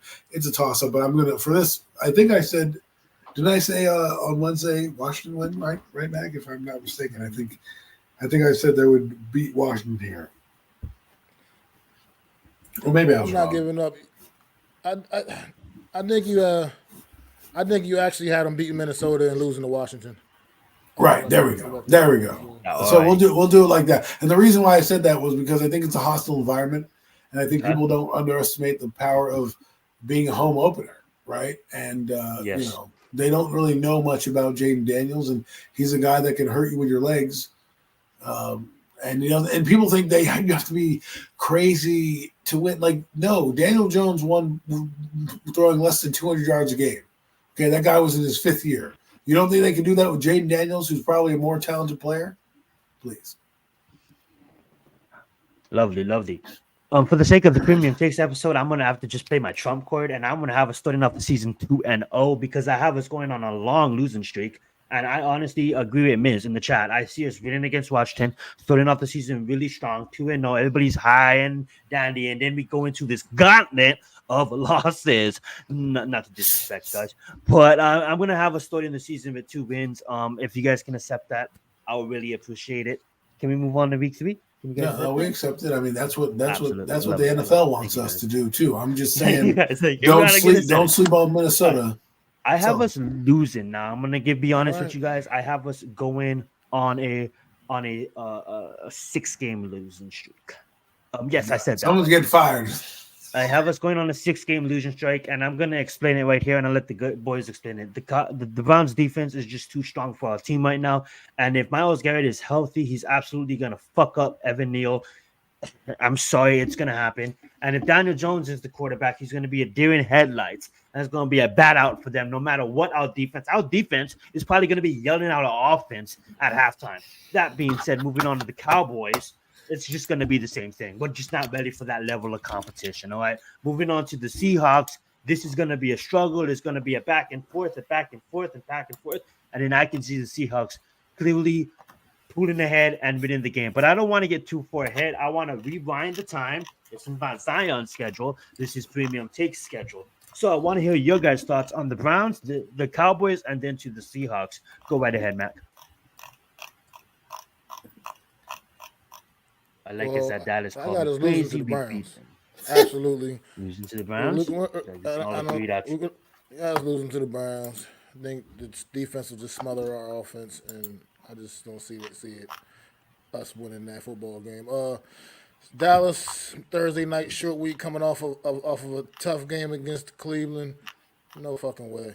I can't give us that game either. I hear you. I see you. I think we're due to beat Dallas 2 Miz, but I like our chances better on Thanksgiving down in Texas Stadium than I do on a short week in week 4.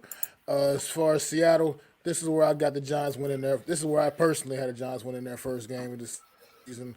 I feel like that's the kind of shit the New York Giants do, or go out there to the Pacific Northwest, and somehow pull something out their ass and boom, knock the Seattle off with the 12th man, yelling and screaming in their fucking ear. That's just what the New York Giants do year in and year out. They pull off games like that. They win a couple of games like that, and I think this is one of them on that schedule this season. They'll go out there and get a big win in Seattle. That's just how I feel about it. But I feel like I said, this is where I see them getting their first W of the season. But lovely. So that's what we're gonna do. We're gonna give the mic over to Adam, and for the sake of the exercise, Premium Takes edition. Don't worry, Adam. You're gonna go first. The next question. I'm gonna pass the mic over to you. The Giants are 2-2. It's up to you. Does the Giants win at Seattle, or does the Giants lose at Seattle? I had them losing at Seattle. I think that's where Mac and I differed. There was one game that we were off, and I think this is the game where I said that we were off because I just don't think they play well in Seattle. They haven't played well in Seattle, and their defense is going to be – we talk about our defense being good and everything like that.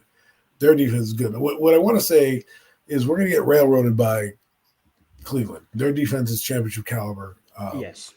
So, Dallas, I think you guys are underestimating the power of Dak Prescott. He's like 8-0 against us since 2016. I don't think that changes here. We don't have a great team on paper the same way we look at it. And I don't think our defense is going to be as opportunistic as it was last year. I think it's going to be a bend but don't break type of defense, which is going to allow teams to make up yardage. And I also think that it comes down to our run game as well. In the late fourth quarter, will we be able to stop teams running the football? We were 29th last year, and we lost Leonard Williams. Not our guys are great. So what did these teams do well? Well, the Browns run the football well. The Cowboys brought back Zeke. They run the football well. Seattle, they're going to try to run the football down our throats with Kenneth Walker. So I think I have them losing this game as well. Well said, well said. So for the premium takes exercises, we are 2-3 going into week 6. Alrighty, I'm gonna give my next 3. Obviously, you guys know it's losses. Like I say, we go on a 6-game losing streak. But then also Adam's gonna say his point, and then Mac will be the deciding factor at the end. So let's go to Bengals. I obviously think there's 4 teams obviously in the AFC that is ready to compete for there's more than 4, I believe, but this is my order of the AFC teams, and the AFC is the better conference. So some of these teams is clearly above every single NFC team. I have it as the Chiefs as my number 1 seed. I have it as the Bengals as my number 2, and have a third-rate tie between the Ravens and the Chargers. Being that I have the Bengals as my second best team in the AFC this next upcoming season, I think Joe Burrow is going to just take a different step in his game. He was injured most of last season, coming off of that injury, and I think this season is just gonna blow records off the field. I think he's ready to go. I think Chase is ready to go. They're ready to remind everybody that they're here to stay for a long time, and I'm gonna have us absolutely getting annihilated against the Bengals. But I am gonna say that Malik Neighbors will probably have an amazing game, but it's not going to do anything for the scoreboard. It's probably going to be really effective in DraftKings and for fantasy leagues. In most of these games, Malik Neighbors is going to be a fantasy god, but for the sake of wins and losses, I have us losing against the Bengals.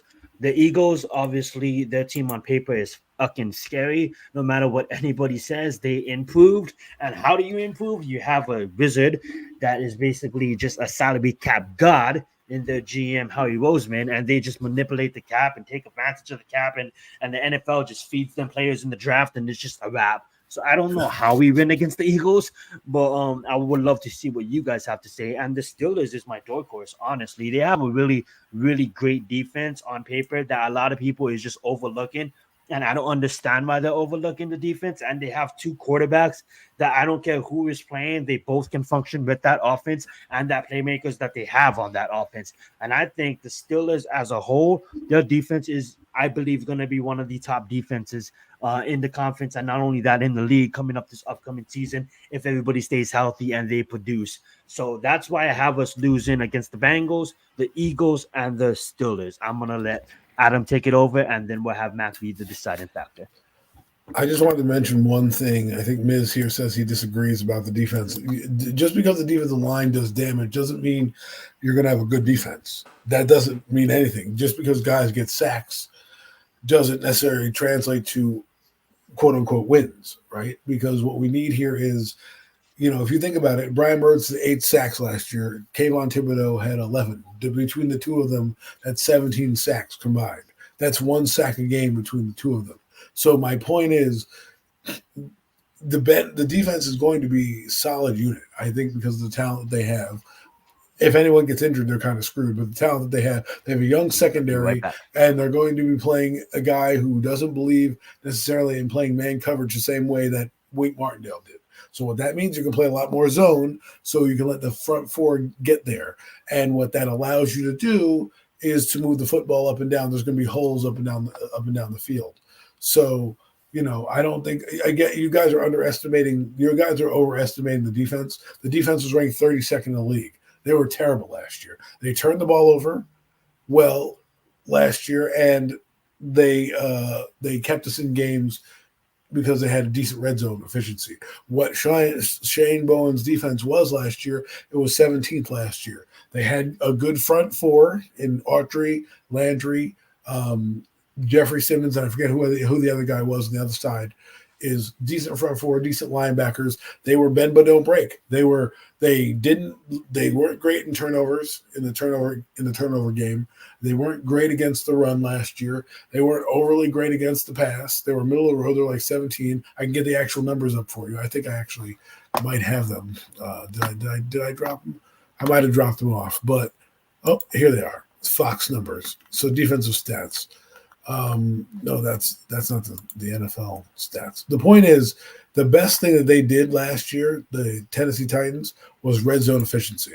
So they let you get to the red zone.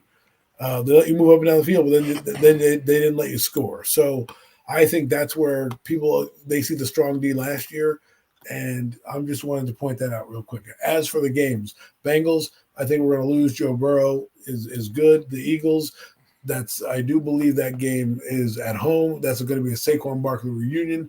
He's going to want to come back and not for nothing. When you have a guy like that, he knows tidbits about the offensive personnel. You don't think he's going to leak some of that to the defense to kind of get a jump on Daniel Jones. And I think I have the Giants beating Pittsburgh. I think that's what I said in the game on Monday Night Football. I think that will be the game you think that they'll win. This will be the game that they upset the teams that we don't think they win a game on prime time, which is kind of crazy to think because DJ sucks on prime time, and that's where I'm at. It's a prime time game, but no. So the Giants are, for me, at least 2 wins on the board, and I'm going to try to stay consistent. Again, that was a couple days ago. My brain's a little fried, so you may have to excuse me if I don't know. Adam, and that's why we're doing this exercise. So right now, we for the sake of the exercise, turning the mic over to Mac. We are now entering week 8, and please, you can explain if you have us Bengals, if you have the Eagles. I want you to explain that, Mac. But right now, I have us 2-5 going into the Steelers, and it's up to you if the Steelers win or if the Steelers lost. You're the X factor in this exercise. But please also explain your points against the Bengals and the Eagles. If you have us winning, I would love to hear it. I don't have us winning either one of those games, and I don't have us winning against the Steelers either. I think Monday night in Pittsburgh, T.J. Watt. That's it. Man of very few words. Alrighty, so the Giants are 2-6 going into week 9. Alrighty, we're going one game at a time. I have us beating Washington. I have us sweeping Washington. You know, young quarterback. I think Jaden Daniels is going to be do numbers. Going to be great in this league in the future. But right now, it's gonna be a learning lesson. He might put up more touchdowns than Daniel Jones, but it's still gonna be a learning lesson. And I think Washington is gonna be aggressive, but gonna struggle this upcoming season. And I think Giants defense, getting their ass whooped, and the Giants offense getting their ass whooped for 6 games in a row. I think they're finally fucking gonna come back and win the game against Washington, and they're feeling good, flying overseas to give Germany a shittiest game of all time. I feel sorry for the Germans, but we'll get into that later. I'm gonna pass it over to Mac, and then pass it back to Adam. You got us winning or losing at Washington. We are now 2-6 for the sake of premium takes exercise. Got the New York Giants winning against the Washington Commanders at home in this one, splitting the season series with the Commanders. I just feel like at the end of the day, New York Giants do tend to play well against this football team, and even though I gave them the nod in week 2, I think that the New York Giants will split the season series and get the W at home up at MetLife against the Washington Commanders.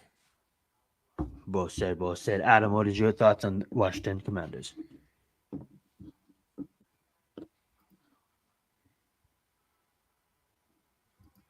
Think you're muted.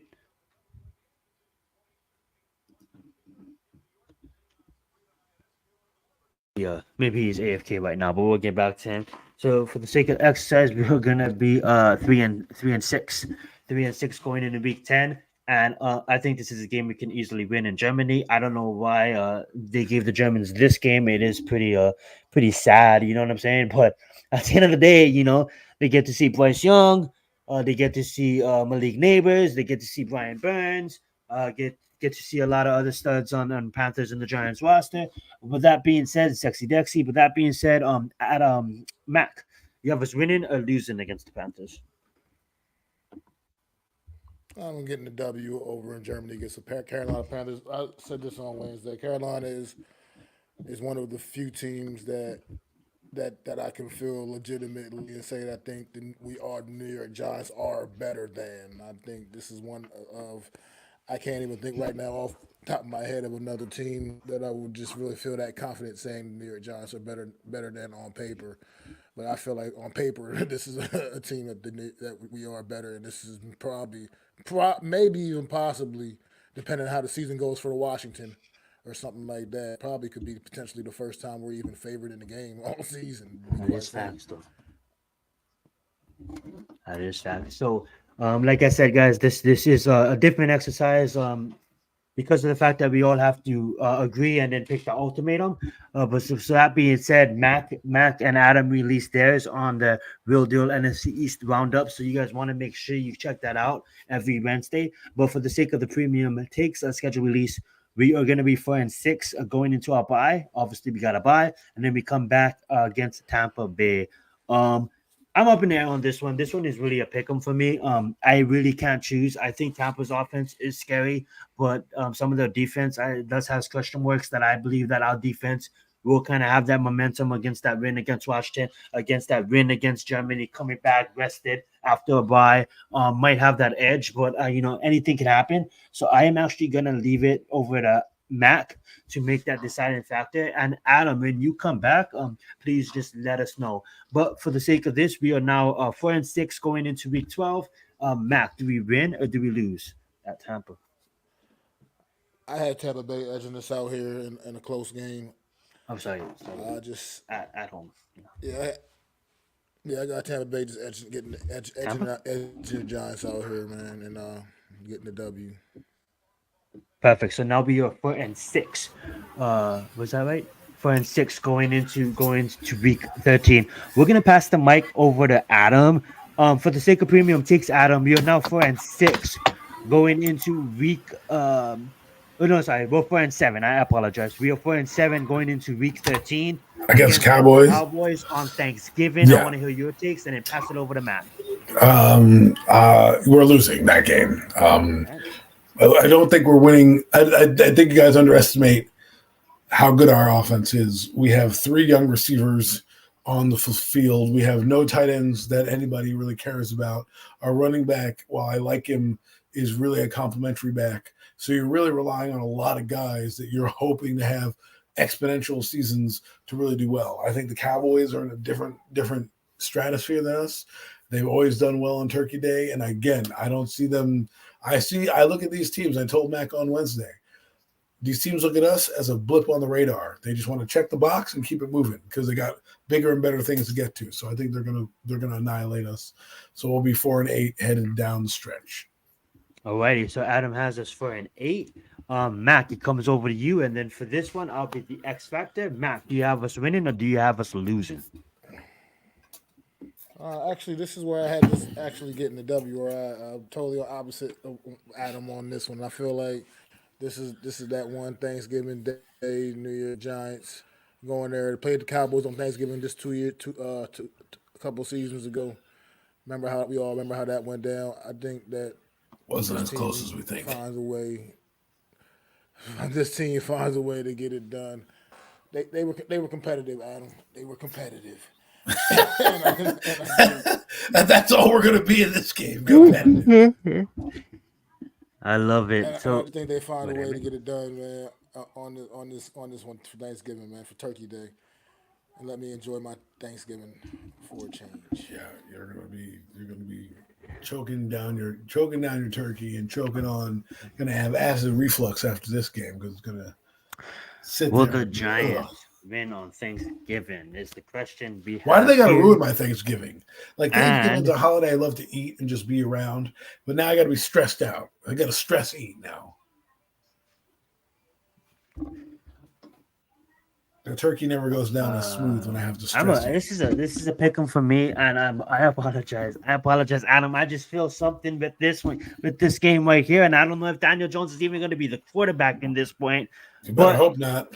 I think you're absolutely right, Adam. I think the Cowboys are going to overlook us. They're going to try to check that box, and the Giants are going to play massive, knowing that they're in front of the nation, coming off that loss at home, that embarrassing loss, maybe a fourth quarter loss against Tampa, maybe a field goal loss against Tampa. Is going to go out there and going to compete at Thanksgiving. So we are now 5-7 going into week 14, and I'm going to start it off. and I'm gonna say this, regardless what anybody thinks about the Saints, I do believe that we're gonna be rainbows and sunshines coming off of that win against a division opponent, and the Saints is gonna come out here and stomp us. I'm sorry, Giants fans. It's just how I think. I want to hear Adam's point, and then Mac will be the X factor. Go right ahead, Adam. Well, this is a game where I thought we were going to win. I think in the game because New Orleans doesn't play well away from the dome. So I had them losing to Tampa, losing to the Cowboys. Right now, I have them what I think they're 3 wins because I had them, or 2 wins. This is where they get their third win here. I also think they beat. No, yeah. So they would have beaten Pittsburgh. They would have beaten Washington. They would have beaten the Panthers. Lost to the Buccaneers, lose to the Cowboys. They get their 4th win against the New Orleans Saints here, or 5th win against the New Orleans Saints here for me, just because the Saints play worse on the road than they do at home, even though I think their defense is pretty strong. And I think they have a solid team that they're going to be vastly improved with another year of Derek Carr. And they went 9 wins last year. Remember, this is one of those teams that's going to be fighting for a wild card spot. And I think this will be the game the Giants steal. And that's what I have. Well said, well said. Alrighty, guys. So it comes down to Mac for the X factor for the premium take schedule release. Do you have us winning or do you have us losing against the Saints? New Orleans Saints, MetLife Stadium, December. Not a chance, man. I got the New York Giants. Definitely taking it to the New Orleans Saints here. Usually, in this scenario, it's the opposite effect with these two teams. As a matter of fact, I mean they don't play each other every year, but when they play Giants down in that dome, it's usually not a good look. New Orleans Saints up in MetLife or the Meadowlands, whatever. It's just not a good look for the Saints, man. New York Giants, I think, take this one. Well said, well said. So we have the Giants winning that game. Alrighty, history does not lie. Alrighty, just for a recap before we get into week 15, for the sake of the NFL schedule release and for premium takes as a group, as a unit, we have us winning at Washington. Winning at Vikings, winning at Washington, losing 6 straight, winning at Washington again, winning in Germany against the Carolina. That puts us at 4-6. Losing against Tampa, that puts us at 4-7. Winning on Thanksgiving, that puts us at 5-7, and then winning against the Saints, that puts us at 6-7. And then I'm gonna have Adam. You can be X Factor here, so I'll start and then put it over to Mac. Like I said, I don't even need to mention this. They are tied with the Los Angeles Chargers. I have us taking an ass whipping against the Ravens. Go right ahead, Mac. Yeah, I don't even expect this game to be competitive at all. I mean, Baltimore's going to run the ball right down our throat. Alrighty, that will put us at 6-8 if Adam agrees. Adam? Lamar remembers what happened last time. He's going to want to enact some revenge. They're losing. Alrighty, so we are 6-8 going against Atlanta. I don't want to be X Factor. I want to go first again. I was losing against Atlanta. I think Kirk Cousins is going to be trying to be competitive at the Saints and whoever else in that division. I honestly think it is going to be the Saints. I'm kind of forgetting who the other team is outside of the Panthers, but Tampa Bay. Sorry, yeah. So I think it might be Tampa and the Saints and the Falcons competing for first place, and I think Kirk Cousins is going to go out there and trying to get a win. So we are now 6-9 if both of the boys agree. But let's see what they have to say. Go right ahead, Adam. Loss. Mac, what do you say?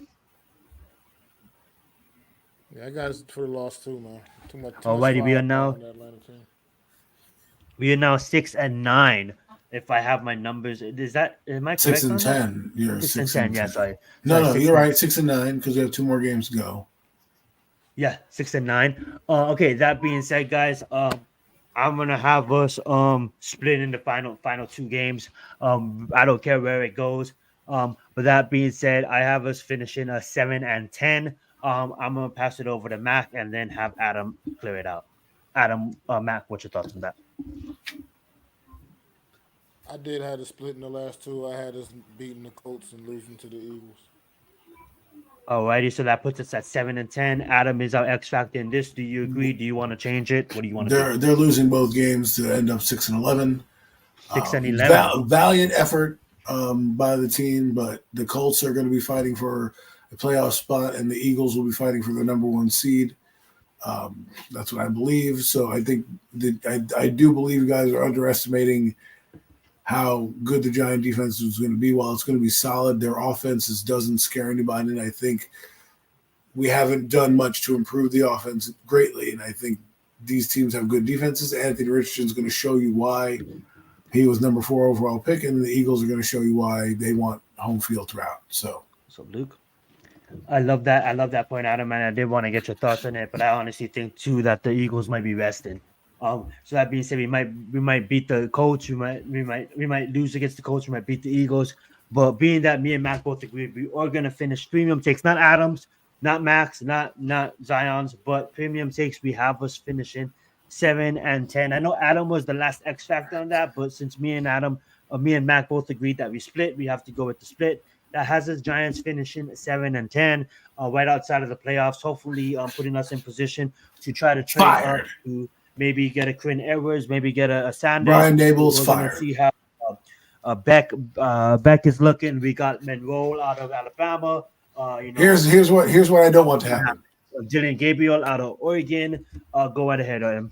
The last thing I will say is if the Giants are going to the Eagles game and they're playing for a draft position and it's for like the number 4 or 5 seed, I don't want to hear about beating the Eagles. I want to hear about getting the number 4 fucking pick, doing what you need to do to secure your fucking quarterback. I don't want to say, "Oh, let's win this game." We win for the Gipper speech. They're going to play with the horde of the season. Saying. You know that's going to happen. It happens every year. We can never just flunk. We have to just compete. My point is they need to move on from that shit, because the point is I need to see evaluation. If you're not going to the playoffs and the game means nothing, it means 6-10 or 6-11, you end up 5 or 6. I want to see the young players play.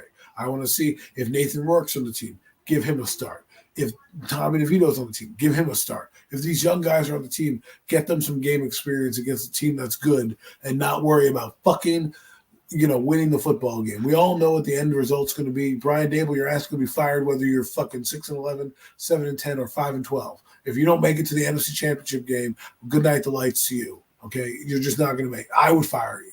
I don't want to hear 8-9. We're going to run it back. No, 7-10 or worse, you're getting fired. I honestly think if we finish 7-10, they're running it back with Brian Dable, and he's getting his quarterback. I think that's what's gonna happen, because of the fact that, honestly, I see your point. I'm not gonna knock your point, because you guys are telling us this whole offseason and bringing in Brian Dable and bringing in Malik Neighbors and bringing in all these studs that you guys want to compete out there with your quarterback in Daniel Jones, that you guys believe in Daniel Jones, and Adam is right. If you guys believe in Daniel Jones, he should be taking you in his 6th year to at least a championship game. I don't want to hear otherwise. I see Adam's point in that. But you guys may be listening and may be confused by that. The point is, me and Adam and Mac don't think that is going to happen. That should be the expectations of this team, but we all don't think that's going to happen for reasons of the quarterback position. But I do believe the only way, in my personal opinion, that Brian Dable loses his job is 3 wins or less. I honestly believe that Myra is kind of lenient on the leash. He doesn't want to repeat the process of the search. I think he exhausted himself of the search. And I think he really invested himself into making them a whole fucking draft room. He's really invested into Joe Shane, and he's invested into Brian Dable. And I think if we finish with 6 to 7 to 8 wins, I think he's going to lay them down and be like, and if Daniel Jones is the problem, he's going to lay it down and he's going to basically be like, get a problem. And that's what we hope for, right?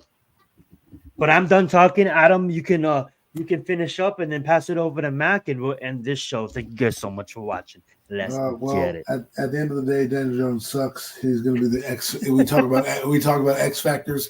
He's going to be the X factor this season. There will be no hiding anymore. There will be no ducking or dodging.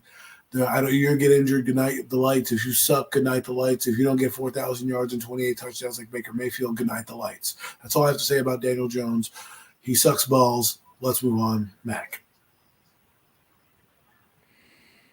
All right, I'm not going to talk about Daniel Jones. I'm going to pose one more question before we get out of here, fellas. Just if you don't know if you can pull up week Oh, one, the uniforms. I'm sorry, no Mets. Thank you, or Matt. I can, or if you can pull up the week one schedule, fellas. I was going to say just pick Oh, week y'all one. game week one. Oh, What week one. game you most excited for week one? Real fast before we get into that, I'm sorry. No Mets wanted to hear you guys' thoughts on the flashback uniforms, throwback They uniforms. they suck. So let's. I think they're absolutely hideous, Jeez, but I I also mean, don't care one way or other. I They, don't care what they're wearing is that going to be the X while they're factor on playing Sunday football. to win the can you game? Oh, guys your care about uniform. schedule release But videos and fucking uniforms for once? I'm just joking. I mean, I'm not gonna go out and buy those jerseys when they hit the market, you know. But I love it. at the end of the day, Fucking I really khaki don't care one way pants. or another.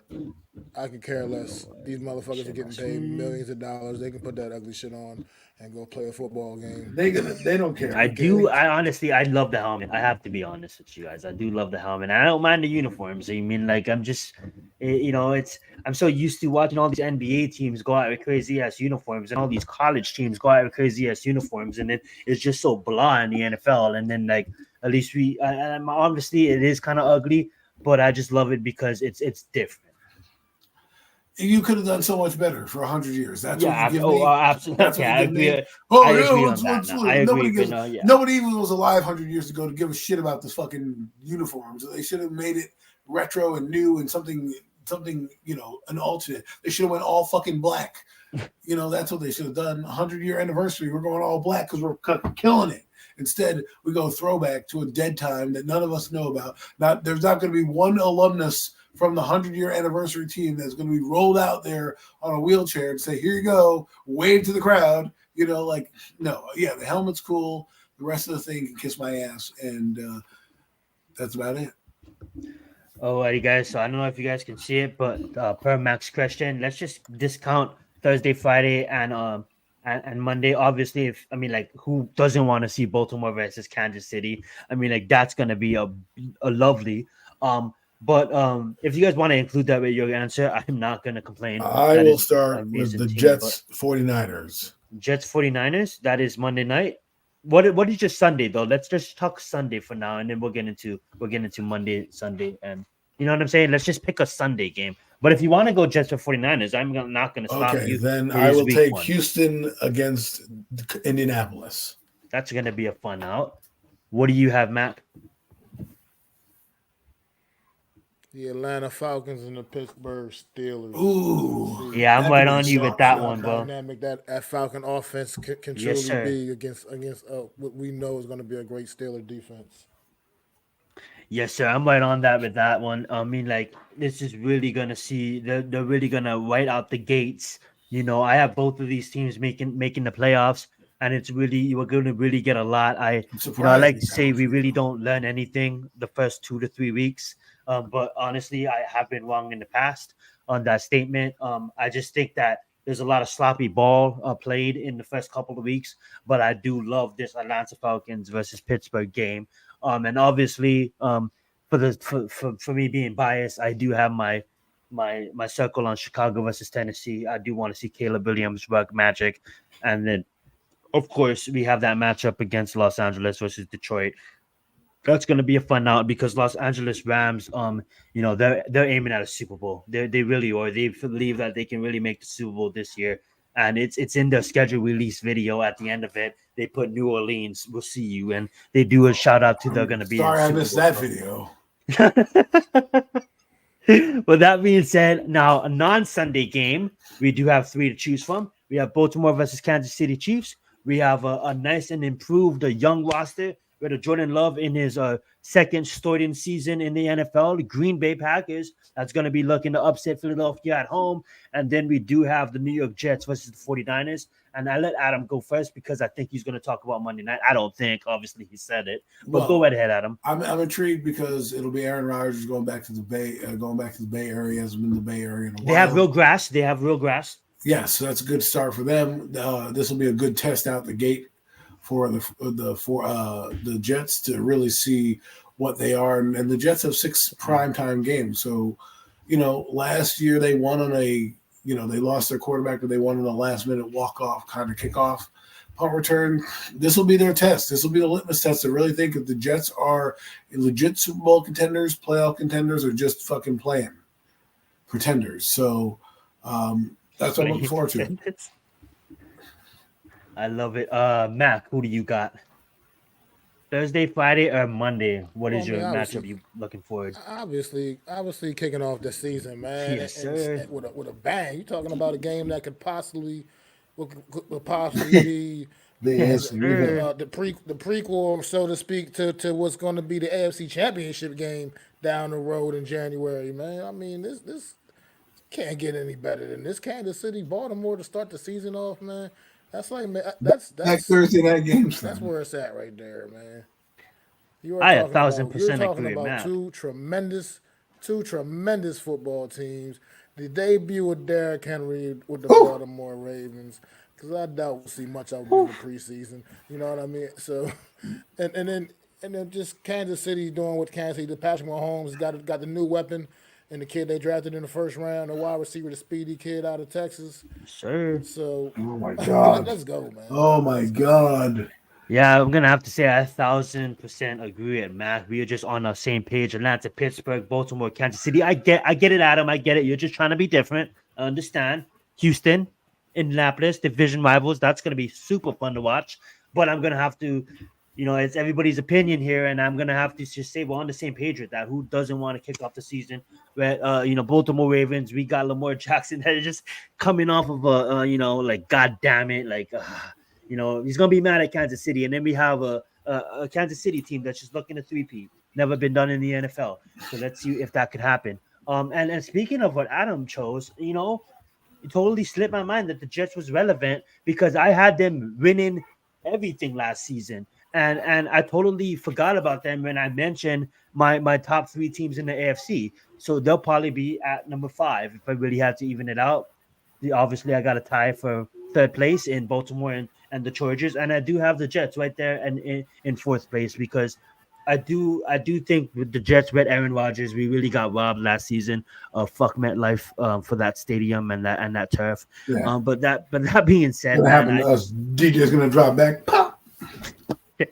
I really just wanted to see him ball out, man. I'm a big, when we see these great players fade out in basketball, you know what I'm saying? We're like, salute to you guys. And then when we see Drew Brees and Tom Brady, and then when you have Aaron Rodgers, nearing the end of their career, as of recently, it just kind of you kind of want to see them have one last ride before the young Bucks take over. Obviously, Patrick already took over, but you kind of do want to see maybe the Jets have that one final matchup against the AFC in the AFC championships against the Chiefs. So that is another team that I do want to see succeed this year, and that'll be fun to watch too. So I want to add them back to that list, and the Jets totally slipped my mind. So I want to thank Adam for bringing them and giving them a shout out because that is really going to be a prove-it game because they're going against the defending NFC champions in the San Francisco 49ers that just can't get over that hump, just can't get over the Chiefs.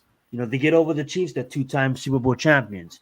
But obviously, they have a soon-to-be, legendary last name coach. But, in Kyle, that who knows if he ever is going to live up to his father's legacy. But I know that he is one of the great coaches right now in our generation. So, I do eventually want to see Kyle get one. But it just goes to show you how great Patrick Mahomes is, kind of, being that gatekeeper of the Super Bowl right now, kind of what Tom Brady did. Salute to Tom Brady. But like I said, I'm going to pass it over to you guys. I'm ready to get out of here. And thank you guys so much for tuning in and watching this great episode. You guys are awesome, chat. Go right ahead, guys. Any other topic or any other discussion you guys want to have? If not, let's end it. I'm good. Can't believe I like that uni. Yeah. Absolutely, man. Thank you all for coming out once again to another edition of the Premium Takes Podcast. I am Mac the Giants fan. That's Adam Costas, Zion Zenith. We are the Horsemen. We do this because we love talking sports. We love talking football. We love hanging out. We love busting it up with you guys in the chat. No Mets, no Nets, no Jets. You always hold it down in the chat. Miz Absolutely. coming through, man. Everybody else, appreciate y'all. We had good viewership throughout this whole entire stream. Make sure y'all go hit that like, hit them like buttons on all our channels.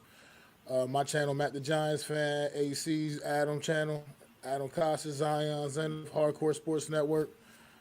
Thank you. Appreciate the love, y'all. Appreciate the support, man. Absolutely. Thank you. Throw them fours up for our guy, NYG, Jeffy T, man. Throw them fours up. Always here with us, man. Always here with us. We'll be back with y'all again next Friday night, talking that talk like we always do, man. This has been another edition of the Premium Takes Podcast. Hey!